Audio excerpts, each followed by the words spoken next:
ตัวนี้บ่ย่านแล้วบ่ย่านแล้ว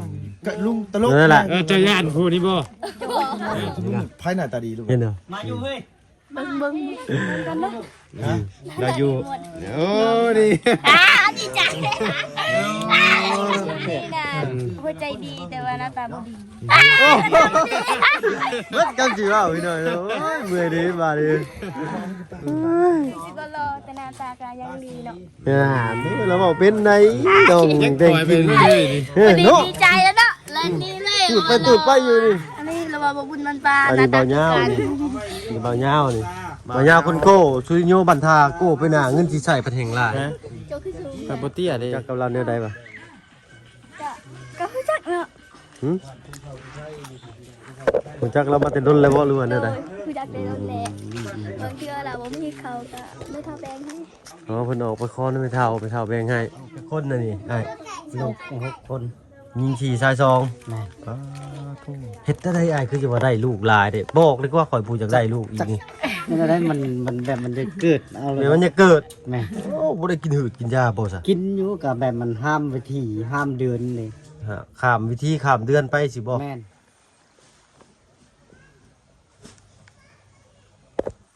อ้าวพี่น้องว่าจิเปิดภาพมากะอยู่บนแปลกหูแปลกตาแน่เด้อพี่น้อยเนาะมื้อนี้ทางทีมงานเนาะได้น้องใจดีเพิ่นว่ามีครอบครัวหนึ่งคลอดลูกพี่น้อยเนาะเสียเลือดหลายว่าซั่นเนาะต้องการความช่วยเหลือหรือว่าน้องเพิ่นแนะนำอยากให้เขามาเบิ่งเนาะครอบครัวน้องดวงตาเพิ่นเนาะเป็นจังใดนั่นก็เข้าไปเบิ่งนำกันเลยพี่น้อยเนาะทางลุงจันทร์เข้าไปก่อนล่ะพี่น้อยเนาะ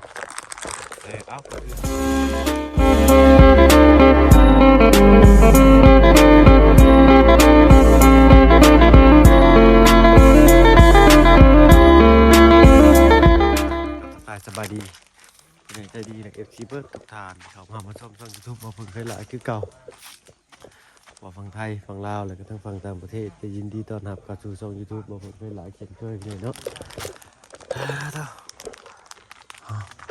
เขามาจาก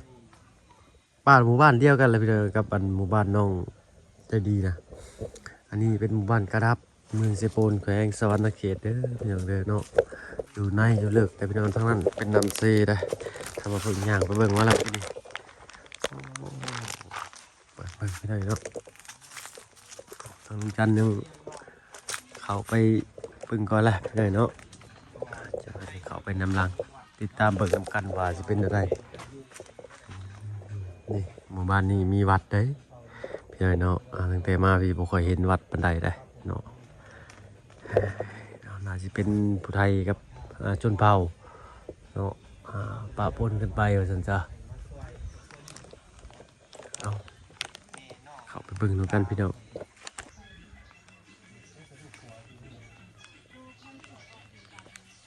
พี่น้องเนาะมาบาดนี้มาพบพ่อครอบครัวเพิ่นแหละพี่น้องเนาะตามที่น้องใจดีเพิ่นแนะนำมาว่าซั่นซะมาเบิ่งสภาพประชาชนก่อนเลยพี่น้อง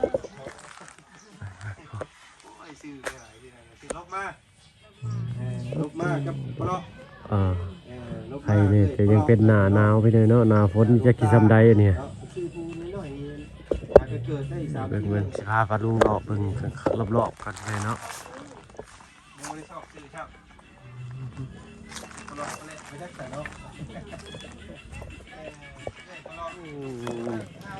สวัสดีน้องสวัสดีเลยโอ้ยเนาะสวัสดีเพื่อนทุกคนเนาะเอาลวงหน้าเขามาก่อนพี่หน่อยเนาะมาแต่คนมานี่เบิ่งรอเบิ่งเงินซ่านบางซองเพิ่น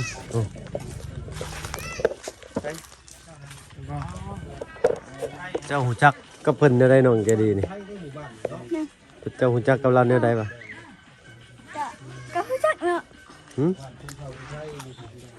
หูจักเรามาแต่ดนแล้วบ่รู้ว่าเนี่ยได้ คือจักได้แล้วแหละ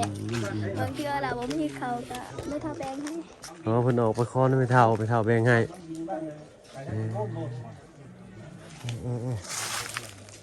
เอามาแต่น้องกันใจดีนี่บ่ น้องเดียนก็ไปน้องจริงนะ อ๋อน้องเรียนกับน้องกันจริงๆกับมาบ่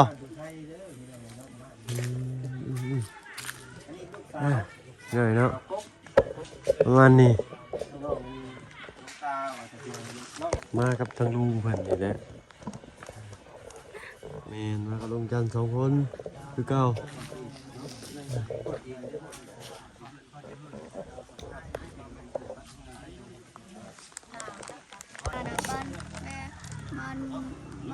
บางแบ่ง บ้านบางบิง ไม่เคยไปอยู่ ฮะ ไม่เคยไปอยู่ เจ้าก็เคยไป คือพ่อของไปง่ายเป็นร้านของประตูนะเป็นร้านประตูเล่านี่ เอาไหมจูนเขาไหมเขาเกิดบ่ทันนี่กันเอาไหม ครอบครัวหลังนี่นะ พ่อหลังนี่นี่ เป็นร้านของประตูน้องใจดีนี่ โอ้ โอ้ประตูอยู่เพื่อนพูนน้อยๆเห็นบ่ แมน ประตูที่นั่นลุงเพิ่มที่ยามาเช้านี่บ่ แมน ร้าน ร้านเล่า อ๋อคือแม่ผู้นี้นี่แม่ผู้หญิงนี่คือร้านเราเนาะ แมนร้าน มันก็เลยง่ายวันนี้เลยเนาะ แมน ใช้น้องอันแต่งจริงกับน้อง น้ำล้าง เลี้ยงมาน้ำล้างเนาะ โดย เตา อันบ้านนี่บ่ ใช่ ฮะอยู่เขา เป็นใคร เป็นใคร โอ้น้องเพิ่นเป็นไข่ นี่อยู่อยากกิน เป็นได้ของซอยน้องเลี้ยงมันเอาไว้น้องแต่งจริงน้องกิน โอ้ได้เกิดใหม่เลยแต่ว่านี่เนาะ บอกว่าสารวัตรน่ะ มาบุญสารวัตรไปซื้อให้โอ้ยเนาะ ใจดีเนาะ ใจดีเด้บ่าบุญนี่เนาะ บอกว่าที่เรียกนะสิพาน้องเพิ่นไปซื้อเกือบแต่ว่าน้องเพิ่นน่ะน้องแต่งจริงก็จักได้น้องเลี้ยงก็จักได้บัดนี้ ก็เลย จำเป็น พาไปเบิ่งซะ คนเลยบ่นี่ 180เขาก็ได้ เออ ติม บ่เป็นหยังซื้อให้น้องบ่ใส่ เท่านี้บ่โอ้ ผมก็ขอขอดใส่ล่ะพี่น้องเนาะ เราเป็นเสือบ้านเท่าไหร่ สัมผัสนี่น้องฟ้าใสรู้จักเราบ่ เป็นว่าการที่เราเนาะ เคยไปบ้าน เราไปทานน้ำกัน เคยไปบ่ ไปได้ถือเลย ไปได้เทื่อแล้วบ้านนี้เพิ่นเอิ้นบ้านกระรับในบ่โอ้จะมาเรื่อยอยู่บ่ทีนี้ มาบางเถื่อก็ไปชวนหออยู่นี่ไปสอนเด็กแกโดน มาสอน ไป ที่นี่ เอา แล้วก็ ไปเอาไอ้ยังเขาเอิญน่ะดอกแด่ดอกแด่ไอ้ยัง ดักแด้ ดอกแด่เนาะ เนย ได้เนาะ ดักแด้เนาะ ไปเอาไม่ถามก็ได้ดอกแด่อีพุ่น นักเรียนเนาะเพิ่นว่าพี่น้องเอ้ยถือว่าคลิปนี้เป็นคลิปทั้งน้องเจดีพามาก่อนเริ่มต้นใหม่เพราะว่าเดี๋ยวมันสิสับสนสับสนกันไปพี่น้องเพราะว่าเรื่องราวของน้องเจดีบ่ยาวเป็นบ่ได้ฮู้ปานใดเลยพี่น้องตำหน้าตำหลังตำปลาผู้ปึกใช่อยู่พี่น้องเอ้ย ผมฝึกเสร็จติตุ แม่น เดี๋ยวบุญสิเขาไปถามทางครอบครัวเพิ่นเนาะซะเด้อ จ้า ชื่อ จ้า ลีก จ้า นั่นเป็นลู คือก ไป เรา ซื้อม่วนมา ฮะลูกระเบิดบ่อนี่โป้โด ลูกเราแต่หกคน นวด6คนบุ ตักลูกเรานะ 1 2 ตอนนั้นก็แม่นนะลูกเราคนนะ 4นวดมาบัดนี้ พูดมาเนาะ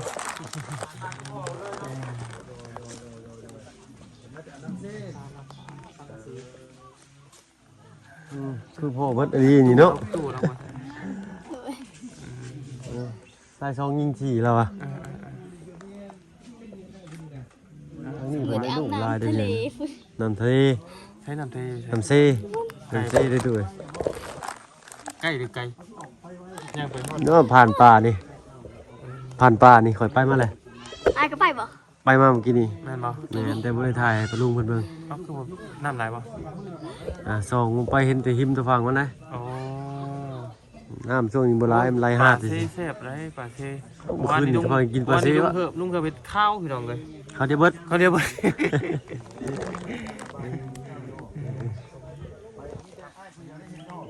นวดมานี่หนู เดี๋ยว เอาพี่น้อยเนาะรุ่นเบิ่งนำกันอ่า ที่เมื่อบ่จังหวะ โดยสิมื้อได้ตัว อ้าวมาไว ก็เนี่ยกำลังซับน้ำเน่เนาะโลกช่วงนี้โลกซับจ้าง ๆก็คือกันนั่นแหละ เมื่อก่อนเพราะว่าทางแม่ใหญ่อยู่บ้านเพิ่นป่วยเด้ถามหาลูกหาหลานเลย อ้าวไปสาเนาะทั้ง แต่ เจ้า สิเมื่อโดยทางแม่ย่าหน้าว่ายังไงตัวย่าแม่ของพ่อ อืมจ้ะพี่น้องมาสะดุเดี๋ยวเรามาเขาไม่ขึ้นเลยเนาะจะดีพี่น้องเลยป้องกันเพื่อที่ถามบอก เจ้ากับข่อย แม่นบ่บ่ยาจะเบิ่งในคลิปแม่นบ่ คลิปอายก็เบิ่งหมดเลย พี่นายเบิ่งคลิประบาดบ่โอ้ น้อง คลิป ๆ ได้ เพิ่นเบิ่งเพิ่นได้ เบิ่งคลิปนาอยู่ไม่ถูกเบิ่งหมดเลยลืมเลย ลืมเลย เออ เบิ่ง เบิ่ง ห ห ลา ลาย ย ค โพ ลิป ดก็เบิ่งหลายโพดดิ ไปๆซะเนาะบ่ต้องมา ม เตือ อน งมัน กัน ตา ไปดิตอนหน้า สบายดีน้องหล่าสบายดีโดยชื่อว่าอะไรก็ วันตา น้องผู้นี่นะ ดวงตา ดวงตา ตามหานิยม หนวดมาวันนี้น้องว้ายคือได้สติกเกอร์สบายดีน้องอ่ะสบายดีคือติดสติกเกอร์มาคักแค่นี่เฮ้ยต้องใส่เสื้อคนมาคักซ้ำระวังเลยอย่าปิ้วไฟใส่ได้นี่หนวดบ้านนี่ สบายดี สบายดี หลายสิบ มามึงแน่โอ้นี่บ่สีแล้วเบิ่งแน่ว่ะตื่นทุกมีชีอยู่ได้พวกพี่น้องไอ้มานี่นะ คนมาฝ่าหัวเนาะบ้านนี้ อันนั้นน้องบ่น่ะจ้ะหัวปีท้ายปีได้พี่น้องเนาะเลี้ยงกันใส่ลายแล้วย่านแล้วโชว์โอ้จำคิวแล้วบ่นะ ผ้าเหลื่อมมากบ่ได้แบบนี้เสียดายอยู่บ่เสียดายอยู่อยากเห็นโตอยู่บ่ร้านอยากเห็นอยู่บ่โอ้ยังอยากเห็นอยู่เนาะเอาค่อยก็เป็นคนผู้เฒ่าตอนไหนนี่นะว่ากับผู้ไทยก็ว่ากับผู้ไทยพี่น้องเอ้ย ได้อยู่เจ้าดู น้อยเนาะค่อยคนตอแหลพี่น้องเนาะ ใช่น่ะ ให้น้องเพิ่นปินไปทั้งเพื่อนพุ่นมันสะท้อนแสงจะเรียกกันว่าเมื่อกี้นี่ก็ขอโทษขออภัยด้วยพี่น้องตัดที่ไม่ได้เอ้านอกจากจะตอแหลแล้วก็ยังไปเหยียบตีนน้องมันอีกบ่ เดี๋ยวไปเบียดเบียนน้องเราอีกดิ พี่น้องเอ้ยเนาะบ่แม่นฉันดอกพี่น้องเอ้ยเว้าเดี๋ยวเครียดเกินไปเดี๋ยวเพิ่นก็สิย่านอีกเนาะเอาหันมาทางนี้ลูกหลานหันมาทางนี้เนาะลูกเด้อ มันเหลื่อม โอ้ยมันเหลื่อมนี่แหละพี่น้องเนาะนี่สิขึ้นไปเนาะเบิ่งอยู่เพื่อนอ้ายเรา แล้วก็พุบไปนอน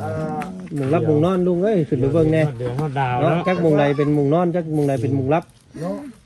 มองกินข้าวกินน้ำจะอยู่หมองใดเจใดได้นี่เนาะร้อยตัวไปนอนเฮือนหมู่บ่ลูกหรือว่านอนอยู่น้ำอันว่าพ่อกับแม่อยู่นี่ลูกล่ะร้านซื้อหยังชื่อน้องตุ๊กตา ดวงตา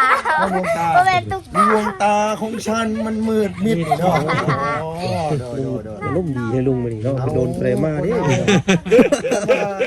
คันว่ามันซีเรียสแล้วมันกระเท่าไว้เลยว่าจังได๋ จึงห่อเนาะ เบิ่งเต้เจ้ายิ้มแม่เจ้ายิ้มแม่ฮ่า ไปบ่ได้เนาะ ยุ่มมัดดิ ยุ่มเบิดข่อยว่าข่อยเป็นคนหัวดากบึ้งอยู่แล้ว หัวดากบึ้ง แต่ว่ามีเสน่ห์เด้ เป็นคนหัวง่ายดิ ยุดก่อนเถอะตัวนี้ยุด ถึงจะรอไม่มากแต่ถ้ายากพี่เยอะนะเราก็มีคือกันได้คำคมเนาะ คมบาดใจกิ่งในบาดตูดบ่ เอ้าเฮ้ยบอกไปเลยเนาะคนลื่นไปเลยความทุกข์ความยากของน้องเพิ่นพี่น้อง มาบอกกลับมาเรื่องเฮ็ดเรื่องสร้างกับเรื่องเนาะอันนี้ก็คือ มือดิ น้องจะดีแล้วก็ทั้งอันน้องแต่งไทยแล้วก็น้องเลี้ยงเพิ่นแนะนำให้มาเบิ่งครอบครัวอีหลาเพิ่นแน่ว่าซั่นว่าลำบากแฮงเนาะก็ถือว่าโอ้พี่น้องเอ้ยมาเห็นสภาพแล้วก็นักอีนัก นวงอยู่เนาะรักนวงสนวงใน มีแต่ว่าสิให้อันว่าจะดีกับ ระวังไอ้ ผู้นี้ ไม่ ไปพาลูกขึ้นไปลูกป่ะ ใส่หัวเด้อ เดี๋ยว ขอตัวเพิ่นไปหั่นน้อยนึงก่อน อ๋อ ว่า ผู้ สิ นี้บ่ มอบตัวนี้ก่อนน้อยนึง โอเคไป ไปลูกไป จอยน้องหลายคนซ้ำแกะบาทเดียวหุ่มพึกใส่เรียบร้อย บาทเดียว แรกใจดีกัน 7 6 คนเพิ่นว่า ย่านเนาะลูกเนาะซุมือย่านบ่ ตัวนี้บ่อยาก บ่ย่านแล้วบ่ย่านแล้วกะลุงตลก นั่นแหละ เจะย่านผู้นี้บ่ จนใจดีเนาะ เอาเจะย่านเบาแต่บ่ยาวบ่บ่ย่านแล้ว จะญาติได้บ่ เอาแบบลุงถามอันหลานเลยนี่เลย ให้รอแล้วป่ะเนี่ย แบบเป็นความรู้เลยนะเบิดทุกคนในทีมงานผมสิลุงภายหน้าตาดีลูก เห็นเด้อ เบิ่งกันเนาะ เราอยู่ โอ้ดี ดีใจ มึงท่านี่ บ่ดีไปไสมื้อเช้านี้รอไปเซ็น คน เพ นี้ ชร นะหัวใจดีแต่ว่าหน้าตาบ่ดี เบิดกันสิว่าพี่น้อยเนาะโอ้ยเมื่อยดีบาดนี้ สิก็รอแต่หน้าตาก็ยังดีเนาะ นี่เราบอกเป็นไหนดองเด้งกิน พอดี เนาะ ดีใจแล้วเนาะเล่นนี่เลย ตูดไปอยู่นี่เมื่อยดีข่อยบาดนี่เนาะ มาอยู่ห้อง บ่บุญบันป่า ใช่ อันนี้เราว่าบ่บุญบันป่า อันนี้เบาเงานี่นี่เบาเงานี่เบาเงาคนโก้ซุยโยบันทาโก้ไปหน้าเงินสิใส่ประเทงหลาย โจคือสูง ไปบ่เตี้ยเด้ใช่เฒ่าคือจี้นี่แท้ อ้าวคนที่ บ่า แล้ว วเงาคาราชื่อร้าน เป็นไอ้เงาก็ได้เนาะเงา ไอ้ ซื่อ ยาวเขาเอิ้นไอ้ยาว สูง ขัด แล้ ลาว ดดอก ในทีมเราสูงกว่าอ้าย แม่น แม่สูงกว่าลุงในทีมน่ะมีบ่ยาวหลักรองมากับลุง แล้วมีไผอีกบัดเดี๋ยวก็มีไผสั่นกับหมู่บัด สั่นกูมูกะ เราเห็นอยู่ ตุ๊กแกตุ๊กแก บ่ว่า ตุ๊กแกครับรอถ่าทั้งลูกจักหน่อยพี่เนาะขนมข้าวต้มไม่น้องเป็นอะไรกันจังที่เดินทาง เดินทาง กลับบ้านมื้อนี้โดย โดย พอมีอย่างติดไม้ติดมือมารอบนี้เนาะเล่เขาคือกันข่อยก็ได้ โดย ขนมนี่ก็หลักเอาหลักเอาของไว้มากินนี่ก็ได้ ง่ายก็อย่างนั้น รถในล่างละพี่หน่อยเนาะว่าโน้มวนซื่อ ทันมีให้รัก ไปรอถ่าจักหน่อยพี่หน่อยเนาะเรามาทำความรู้จักกับพ่อกับแม่เพิ่นอันนักกระเมนบ่ แม่เป็นคนชายคนยิงกันหมดไหม มานี่อยู่กลางมานี่ปอดอยู่ไหนเอาเนาะสบายดีเด้อเนาะตั้งอันคุณพ่อผู้เป็นแม่อันนั้นก็ลูกเพิ่นอีกคนหนึงพี่หน่อยเนาะเอาบังไว้ก่อนเนาะชื่ออะไรอ้าย ลบมา ลบมาทางเอื้อยเพิ่นได้ซะ เนาะ เปลาะโอ้ยเปลาะก็ไม่ลบมาน้องผู้เป็นผัวนี่เป็นคนนั้นผู้ไทยผู้เธอเนาะ ใช่ ผู้ทั้งผู้เป็นเมียคนชนเผ่าไปหน่อยเนาะทั้งคอยมีชื่อว่าบ่เพิ่งเคยล่าได้เด้อโดยเนาะเห็นตำถอกตำทางก็เห็นหน้าคือโจรนี่ก็บ่ได้ใจหายดอกใจดีเนาะ ลูกเป็นคนน่ะนี่ไอ้ ลูก6 คน ยิงขี่ชายซอง แม่ เฮ็ดได้ไอ้คือจะว่าได้ลูกหลายเด้บอกเลยว่าข่อยผู้อยากได้ลูกอีกนี่ นี่ก็ได้มันแบบมันจะเกิดเอาเล เดี๋ย ยว มันจะเกิด แม่ โอ้บ่ได้กินหืดกินยาบ่ซะ กินอยู่กับแบบมันห้ามวิธีห้ามเดือนเลย ข้ามวิธีข้ามเดือนไปสิบ่ แม่นแล้วเขาแพทย์บ่ได้ให้กินยาแบบนี้ เนย บัดนี้เริ่มม่านไปเลย ก็เลยมานไปเลย แม่ ข้าวน้ำดิจะพออยู่พอกิน เขานำบ่มีแล้วเขา บ่ได้เฮ็ดให้เฮ็ดหน้าบ่สะอาด บ่ได้หน้านะมันเฮ็ดแต่ให้อยู่กับมันเฮ็ดบ่มันบ่มีเข้า ปลูกเขามันก็ตายบ่ แม่น ได้ปีละจักกระสอบอะ ปีหนึงก็2 กระสอบ3 กระสอบอะไรแล้วมัน ไก่บ่ให้ตัวนี้ ต่อกับเสาของมีนะ ลงค่อยๆลุ่มๆไปหั่น แม่น มันก็เฮ็ดมันบ่อยู่ลุ่มนะ บ่อันนั้นไปเฮ็ดรับจ้างเขา อ๋อ ป้าเขาลุงสิ รับจ้างป้ากับลุง แม่น เนาะเอามื้อนี้ทางว่าเพิ่นสิมีหยังมาฝากมีแต่ขนมบ่ได้ยั่วลูกได้เด้อโดยโอ้ฮึยังอันน่ะขึ้นเร็วลั่นนวดขึ้นย่าเลยค่อยถ้าว่ามันลุลงนี่สิบ่ได้เป็นโทษจะบ่ บ่รอกก็ถือ เฮ็ดช่วยกันเนาะเบิ่งได้จับลูกไว้ได้ขี้เหงื่อสิเข้าตาได้น่ะขอเด้อกล้องอันนี้จักปีแล้วแกะเราบุกหลายอยากแกะกิโลจะกล้องนี้นี่ กองเก็ตใดน้ำเลยเป็น คิดว่าเป็นพวกข้างกระบอกสมบัติสิได้ เอามาพึ่งก็จะคุยเห็นพี่หน่อยเนาะเห็นรังเก่าๆนี่นั่นเนาะเอาวัดอยู่กันทุกคนดูกันได้อ้ายนี่ อยู่นำกัน หมดเลย หมดทุนนะ อ๋อเบิ่งคุณพี่น้องอู้นะคอยเด้ออยู่เทิงเด้อที่ฮักแล้วอู้นะพวกนี้ต้องเล่าพี่น้องโอ้เรื่องนี้ไม่ได้เนาะเอาอยู่กันมานี่ได้จักปีแล้ว 10 ปีเลย 10 ปีเนาะลูก 2 ปีนี้นะ อ๋อตัวเป็นหน่อยเนาะมาตั้งรักปักทานอยู่นี่แต่ดนเลยบ่เลยก็ตึกมา แต่แม่อยู่นำพ่อแม่ โดยอันมีน้ำป้าใช่บ่อยู่พี่ น้ำมีอยู่เขาเฮ็ดให้คนรักคนลงให้เฮ็ดให้ โอ้ทางภาครัฐเพิ่นเฮ็ดให้หมู่บ้านนี่พี่น้อยเนาะ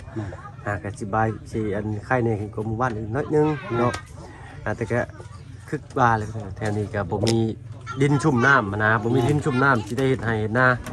อาหารการอยู่การกินก็เลยขาดแคลนแน่ แม่น เนาะได้แต่เฮ็ดมัน เฮ็ดมัน เฮ็ดไห้ เฮ็ดให้ โดยปลูกข้าวกับปีได้ปีบ่ได้นิดหน่อยเนาะ แม่นตีบ่ได้ตีได้แน่บ่ได้แน่ เหนื่อยเนาะก็ตามมีตามเกิดว่าซั่นซะเนาะเนาะบัดกินข้าวกินน้ำนี่หนึ่งเทื่อละจักขวดอันนี้ นึ่งน่ะโหดเดียวมาน่ะประมาณ3ถ้วยแล้ว โอ้3ถ้วยเนาะ แม่น บัดอาหารการอยู่การกินได้จ้ะ ตอนไปหากินแหน่ตอนบ่ได้หาก็ซื้อเอาแหน่ เนาะหาไปรับจ้างมาเทื่อหนึงได้เท่าไหร่อ้าย มื้อเธอได้มื้อ100,000ปลาย200,000เอานั้นแหละ ดูสะหลายสุดเลย200,000นี่เนาะ แม่น ซื้อกับข้าวบัดเทื่อละแสน แม่น แต่ละแสนป้ายได้ไปเลยซื้อข้าวแต่ละเทื่อนี่ได้ซื้ออาหารมาเพื่อเฮ็ดชูลูกเจ้ากินก็สิว่าสิให้ประหยัดก็คือว่าชุดเลยพี่น้องก็คือฮู้กันอยู่พี่น้องเนาะเงินแสนหนึงนี่ซื้อกับข้าวพอจะได้ซื้อกับข้าวได้เนาะซื้อน้ำมันรถ ซื้อน้ำมันรถได้จะไป เลย นั่นเลย ลิตรหนึงก็30ชาวปลายพันเลยพี่น้องลิตรหนึง 25,000 ชาว5,000เลยเนาะแต่เก่านี่ลิตรหนึง12,000กีบ แม่น น้ำมันตั้งที่เป็นใช้น้ำมันเวียดได้หน่อยเนาะขนาดใช้น้ำมันเวียดนี่ยังคิดถือกว่าน้ำมันลาวได้หน่อยเนาะ แม่น ชื่อนี่ได้ลูกกูนี่ มีหนังซีดี นางซีดี แม่น ซีดีไว้เบิ่งดิบ่ แม่น โอ้โตโนสงสัยอ้ายเพิ่นทันรุ่นซีดีได้นี่เนาะเพิ่นก็เลยตั้งชื่อลูกว่าซีดีอันนี้ได้ล่ะชื่อว่าอะไรเจ้า ราชี ฮะ รา หนัง ชี ซี ลาซีซีดีลาซีเพิ่นเข้าเฮียนไปล่ะ เข้าออกแล้ว โอ้เฮียนอยู่ใกล้ๆคือบ่ให้ลูกเข้าเฮียนน่ะ เข้าอะไรก็ออกอีก เนาะตามใจเพิ่นซั่นจ้ะ เข้า2เทื่อออกทำมัน เนาะเอาตะขี้เป็นเอาเด็กน้อยลูกแต่ละคนนี่ออกบ่ได้บ่โรงเรียนหรือยังมีคนเข้าอยู่ แบบบ่มีผู้เฮาเลยนะ อ้าวก็สิให้ทางอันทีมงานเพิ่นเข้ามาอบรมตัวมีกินหน่อยเนาะเอาแต่ว่า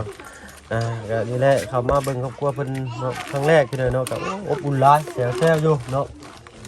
ก็ท่านทางบ่เบิ่งก็สิขอตัวลำลาก่อนเนาะรอบหน้ารอบหน้าสิมาเบิ่งใหม่สบายดีจ้าสบายดีจ้าอันนี้ก็แม่นเนาะสบายดีกว่าสบายดีเป็นบ่สบายดีเป็นบ่กล่ะเนาะเอา ไปไอ้ขอตัวลำลาก่อนสบายดีน้องๆบัดสุผู้ทุกคน ไปดี เลยเนาะไปละพี่หน่อยเนาะ ขึ้นไปบัดชุกคนบ่ฮัก ก็ประมาณนี้พี่หน่อยเนาะอาจจะได้กับฝากเบิ่งนำกันพี่หน่อยเนาะอยู่ดีแม่งบัดสุผู้ทุกคนที่เข้ามาชมช่องยูทูบเพิ่งเคยไลค์คือเก่าสำหรับคลิปนี้ไปแล้วเนาะเดินทางกับภูมิลำเนาเฮาก่อนบ้านนี่เมื่อหาเบิ่งยายอยู่บ้านเช็คก่อนพี่หน่อยเนาะถ้ามาลูก5ล้านอยู่ซุมื้อซุเวนอยู่ดีแม่งบัดสุผู้ทุกคนไปแล้วพี่น้องสบายดีจ้ะ